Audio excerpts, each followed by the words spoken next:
Hello, everybody.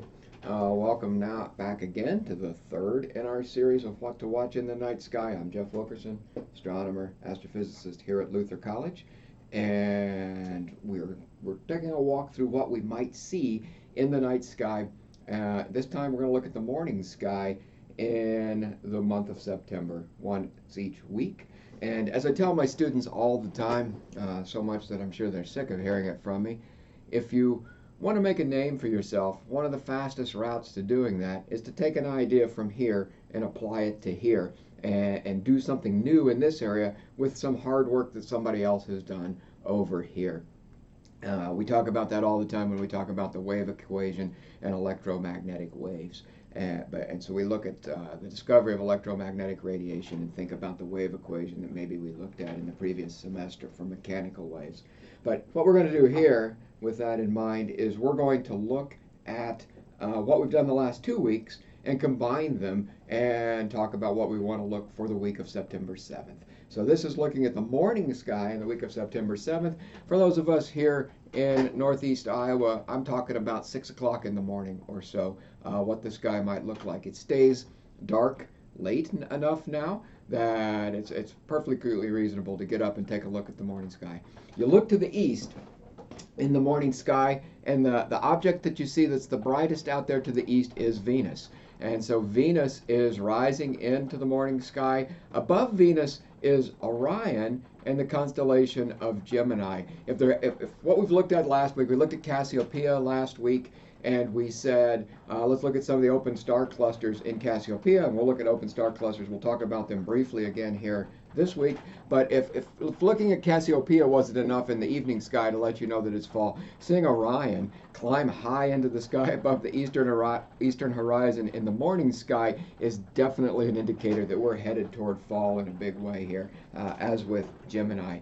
So when you look there to the east, Orion, those of you who know Orion know that it has these three stars in the belt that mark in the belt of Orion, a couple of shoulder stars, famous Betelgeuse up here, and Rigel and another leg star down here. So if that's Orion, the brightest star in all of the sky is down in here someplace, is Sirius in Canis Major. And if this is Sirius in Canis Major, this is Orion. Up here someplace is going to be the twin stars of Castor and Pollux in Gemini. So you've got Castor up here and Pollux down here. If you draw a line through those all the way down toward the horizon, when you start the week on September 7th, Venus is going to be just to the east of that line. So look for Venus over here. And what's going to happen? Venus is close enough to us and is close enough to the sun. It's moving, we're moving, everything's moving. We see Venus track easterly through the stars pretty quickly. So if you start watching on the morning of September 6th or 7th or 8th, and you have a chance to watch several mornings throughout the week, you should be able to notice Venus tracking to the east relative to this line that connects Castor and Pollux pretty dramatically.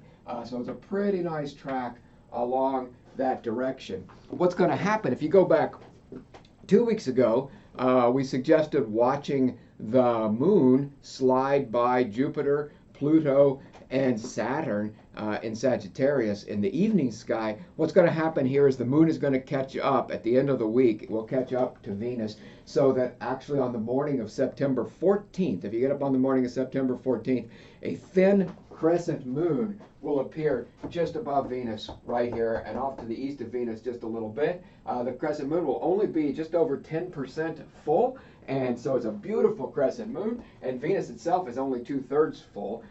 That's a story for another time, the phases of Venus, and we'll talk about those at some point. But right now, just note the moon will come sliding through this direction, and we'll end up, you'll see it waning, waning, waning, waning, it'll be a thinner and thinner crescent, and it'll end up by Venus on about the morning of September 14th. So Venus is, we talked about the moon 2 weeks ago moving into Capricornus, allowing us to identify constellations and objects, and maybe helping us find Pluto, find objects that are hard to see otherwise and hard to identify. And Venus will do that for us here this week. By the end of the week, So as you watch Venus track to the east, it's tracking into the constellation of Cancer. And Cancer is a very faint constellation, and the stars are hard to see in Cancer. But you'll be able to identify where Cancer is relative to Gemini, Castor and Pollux, the twin stars in Gemini up there, and Sirius, the brightest star in the sky. You'll be able to identify where Cancer is because Venus is right there in Cancer. Cancer has two open star clusters. We looked at open star clusters last week. It has two very famous ones, M44 right in the heart of Cancer, and M67 down below Cancer at the lower edge of the constellation. And these, unlike the clusters we looked at last week, we all said, well, they're in the range of 10 to 100 million years old, a little bit on the youngish side.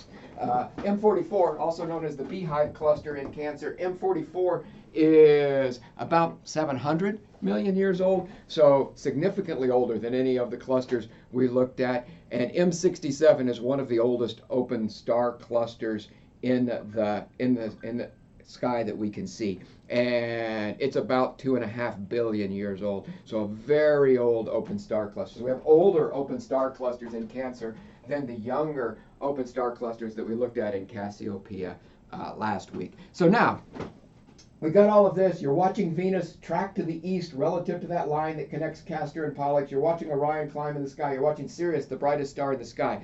What's going to happen is as dawn comes on and the sky gets to be lighter and lighter and lighter, all of these stars start to fade out. Venus is going to be the last thing you see, but you're going to see Sirius for a long time against the sky, and you're going to see Rigel and Betelgeuse in Orion over here. The very last three things you see will be Venus, Sirius, and Rigel as three bright objects against the brightening sky in the morning. So watch for all of that in the coming week. It's going to be a really beautiful morning sky to watch all of this take place in the week of September 7th to 14th.